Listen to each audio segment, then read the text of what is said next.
Professeur, allons-y, parlons des femmes. Ah, encore? Écoutez, ça intéresse tout le monde. Et de toute manière, vous avez dit que le seul livre que vous défendriez contre les maris, c'est le deuxième sexe. Alors, on peut voir qu'à cause du deuxième sexe, on peut dire qu'à cause du deuxième sexe, et puis aussi à cause d'une prise de conscience générale, les choses ont un peu changé. Alors, je voudrais savoir, qu'est-ce que vous pensez de la question féminine aujourd'hui? Qu'est-ce qui va et qu'est-ce qui ne va pas? Je pense que dans l'ensemble, ça ne va pas bien du tout pour les femmes aujourd'hui. Je pense que ça va même moins bien qu'au moment où j'écrivais le deuxième sexe. Parce que quand j'écrivais le deuxième sexe, j'avais un vif espoir que la condition des femmes allait profondément changer. C'est ce que je dis d'ailleurs à la fin du livre. Je dis que j'espère que ce livre sera un jour périmé. Et malheureusement, il ne l'est pas du tout. C'est-à-dire qu'on dit beaucoup qu'il l'est, mais pour des raisons inverses. C'est-à-dire qu'on dit beaucoup aujourd'hui en France, et c'est un peu la même chose dans beaucoup de pays, que le féminisme s'est périmé, que le féminisme s'est démodé. Et moi, je n'en crois absolument rien. Enfin, vous savez quelles sont mes idées sur la condition des femmes.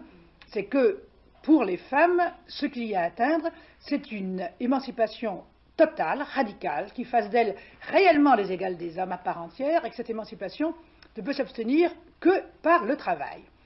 Il faut que les femmes travaillent exactement d'une manière aussi universelle, que ça soit aussi normal pour elles que pour les hommes, pour que, sur les plans intellectuels, psychologiques, moraux, elles puissent également se sentir, profondément et de l'intérieur, les égales des hommes. Bon, et pour qu'elles puissent le devenir et avoir des responsabilités économiques, politiques, sociales qui soient équivalentes.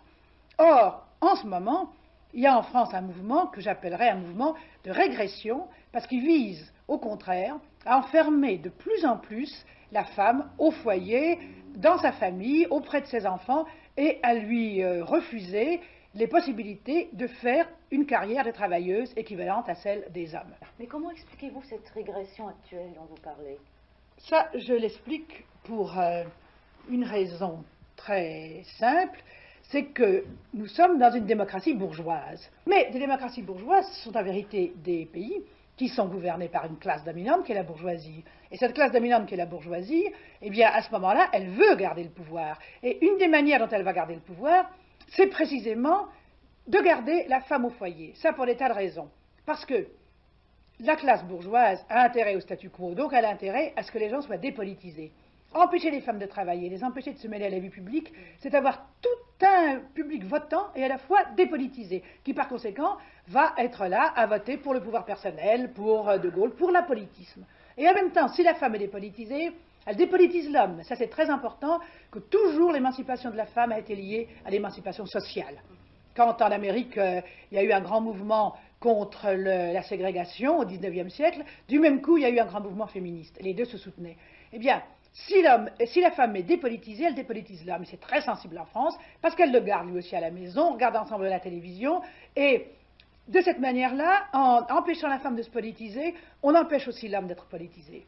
Et on empêche la femme d'être politisée si on l'empêche de travailler. Parce que la vraie politique, ce n'est pas le bulletin de vote, qui sert au contraire à maintenir la dépolitisation. Parce qu'on votera pour, mettons, le pouvoir personnel. C'est la participation à des syndicats, à des groupes de pression. C'est par le travail seulement, par la vie économique, qu'un individu peut s'intégrer à la vie sociale. Alors on maintient la femme loin de la vie économique, à la maison, donc on la maintient loin de la vie politique. Si vous voulez, je crois que c'est une des raisons très fortes pour lesquelles il y a tout ce mouvement contre l'émancipation féminine. Et ajoutons aussi qu'une société bourgeoise, naturellement, veut maintenir en même temps que ses infrastructures, ses superstructures, c'est-à-dire sa morale et son éthique, et que parmi les valeurs de la bourgeoisie française, il y a essentiellement toutes les valeurs de la féminité, de la maternité, de la vie d'intérieur, de la vie de foyer, etc., etc. Alors notre bourgeoisie moderne et technocratique conserve sur ce plan-là toutes les valeurs de l'ancienne bourgeoisie. Il n'y a là-dessus pas de changement. On a pu espérer un changement parce qu'on a eu besoin un peu que les femmes travaillent après la guerre de 14-18. C'est à ce moment-là qu'il y a eu vraiment une promotion de la femme. En 1945, on a pensé qu'il allait en avoir une autre et que la femme allait vraiment s'émanciper.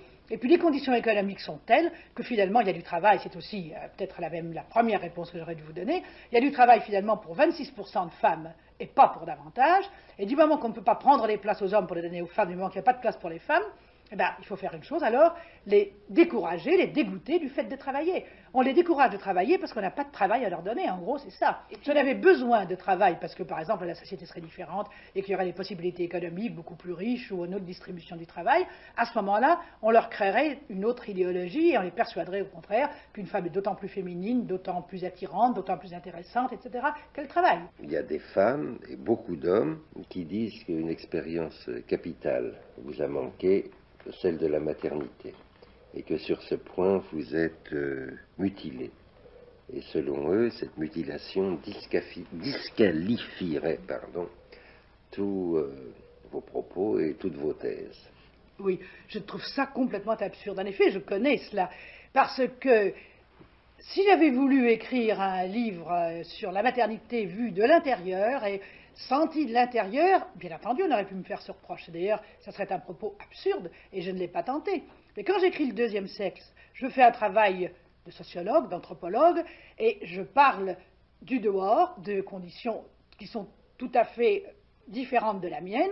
Je parle aussi bien des prostituées que des mères, que de la femme à travers les âges, et par conséquent, ce reproche n'a absolument aucun sens, que je sois mère, que je ne le sois pas. Ce que j'ai à dire sur les femmes en général n'est pas du tout lié à mon expérience personnelle. À ce compte-là, alors la sociologie serait impossible, parce que si vous n'êtes pas vous-même un corbeau, vous ne pouvez pas écrire un livre sur les corbeaux.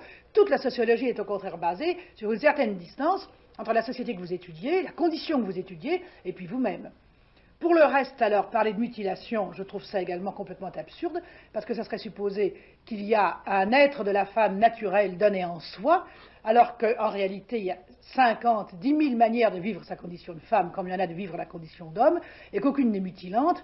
Il n'y a de mutilation que si vous avez souhaité quelque chose et que vous ne l'avez pas, mais si vous ne le souhaitez pas et que vous ne l'avez pas, il n'y a pas de mutilation. Parce qu'un manque n'est jamais un manque en soi, il y a de manque que lorsqu'il y a un désir inassouvi. Du moment que je n'ai pas eu un désir d'enfant, de ne pas avoir d'enfant, n'est pas une mutilation. D'ailleurs, on voit bien là le préjugé contre la femme, parce qu'un homme qui n'a pas d'enfant ne dira jamais qu'il lui manque d'être père pour connaître la condition humaine et qu'il est mutilé.